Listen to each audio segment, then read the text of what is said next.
Assalamualaikum warahmatullahi wabarakatuh.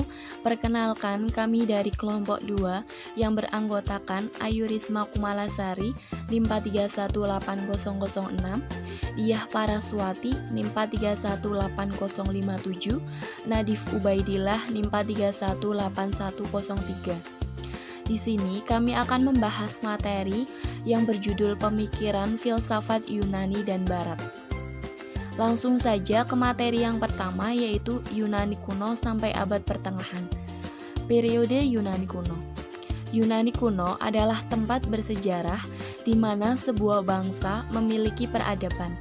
Oleh karenanya, Yunani kuno sangat identik dengan filsafat yang merupakan induk dari ilmu pengetahuan.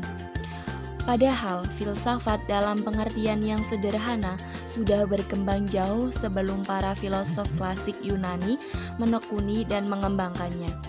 Filsafat di tangan mereka menjadi sesuatu yang sangat berharga bagi perkembangan ilmu pengetahuan pada generasi-generasi setelahnya. Ia ibarat pembuka pintu-pintu aneka ragam disiplin ilmu yang pengaruhnya terasa hingga sekarang. Karena itu, periode perkembangan filsafat Yunani merupakan entry point untuk memasuki peradaban baru umat manusia. Zaman ini berlangsung dari abad 6 sebelum Masehi sampai dengan abad 6 Masehi. Zaman ini menggunakan sikap an inquiring attitude atau suatu sikap yang senang menyelidiki sesuatu secara kritis dan tidak menerima pengalaman yang didasarkan pada sikap receptive attitude atau sikap menerima segitu saja. Sehingga pada zaman ini filsafat tumbuh dengan subur. Yunani mencapai puncak kejayaannya atau zaman keemasannya. Ilmuwan terkemuka yang muncul pada masa ini, yang pertama Thales pada tahun 624 sampai 545 sebelum Masehi. Thales adalah filsuf pertama sebelum masa Socrates. Menurutnya, zat utama yang menjadi dasar segala materi adalah air. Pada masanya, ia menjadi filsuf yang mempertanyakan isi dasar alam. Yang kedua yaitu Pythagoras, dikenal sebagai bapak bilangan, dan salah satu peninggalan Pythagoras yang terkenal adalah teorema Pythagoras yang menyatakan bahwa kuadrat hipotenusa dari suatu segitiga siku-siku adalah sama dengan jumlah kuadrat dari kaki-kakinya atau sisi siku-sikunya. Yang ketiga, Socrates dikenal sebagai bapak dan sumber etika atau filsafat moral dan juga filsafat umum. Dan yang keempat yaitu Plato, seorang filsuf earlist paling tua yang tulisan-tulisannya masih menghiasi dunia akademisi hingga saat ini. Karyanya Times merupakan karya yang sangat berpengaruh di zaman sebelumnya. Dalam karya ini, ia membuat garis besar suatu kosmogoni yang meliputi teori musik yang ditinjau dari sudut pertimbangan dan teori-teori fisika dan fisiologi yang diterima pada saat itu. Dan yang terakhir atau kelima yaitu Aristoteles.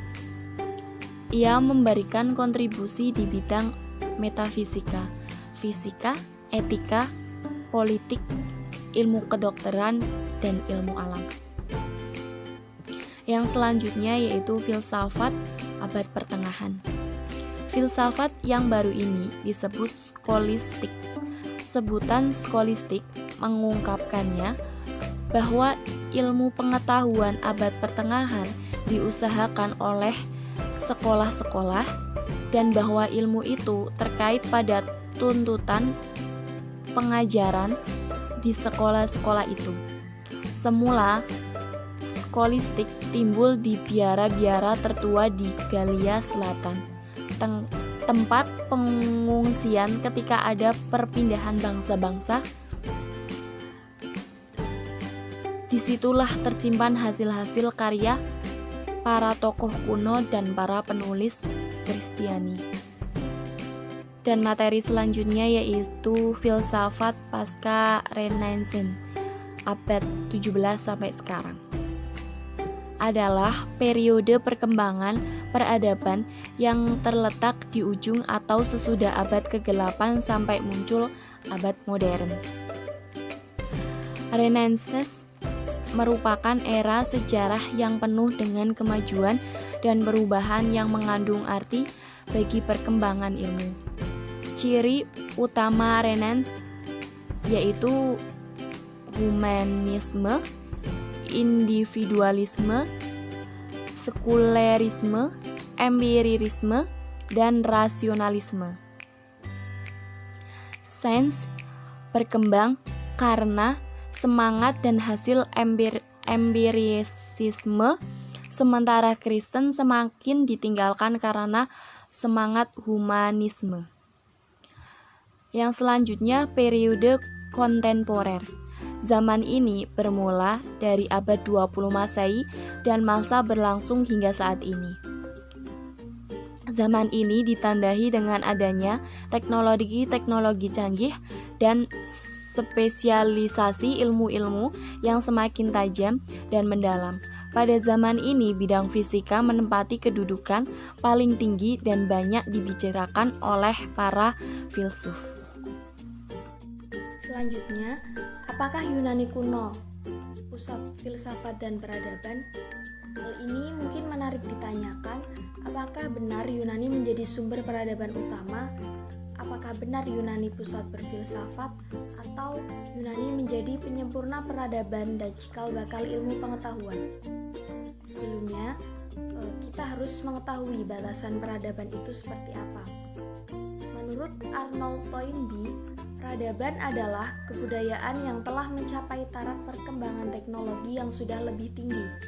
Berdasarkan definisi tersebut, bangsa lain seperti Mesir, Cina, atau Indonesia juga dapat dikategorikan bangsa yang memiliki peradaban karena selain memiliki sistem kepercayaan yang baik juga menghasilkan karya teknologi yang luar biasa seperti piramida yang ada di Mesir, kemudian tembok raksasa berada di Cina, kemudian dan Candi Borobudur yang berada di Indonesia. Selanjutnya, Dysyanek menyebut bahwa sebuah peradaban berkembang dikarenakan sudah terbangunnya sebuah sistem komunikasi yang mantap. Fakta sejarah menunjukkan bahwa ketiga bangsa tersebut seperti Cina, Mesir, dan Indonesia telah hidup dalam suatu sistem pemerintahan yang mapan. Sudah muncul kerajaan atau kekaisaran. Tentunya diatur oleh tata kelola komunikasi yang mapan pula. Tidak mungkin ada perencanaan yang matang dan pengarahan sumber daya yang baik tanpa adanya sistem komunikasi yang baik pula. Yang ketiga, Yunani pun mendapat pengetahuan dari bangsa lain. Seperti yang disebutkan oleh Russell, Thales yang disebut bapak filsafat Yunani itu pernah ke Mesir dan mengenalkan ilmu geometri ke Yunani. Hal ini diperkuat pendapat Muzairi bahwa ilmu pengetahuan dari Mesir dan Babilonia dikembangkan oleh bangsa Yunani baik aspek teoritis maupun praktis.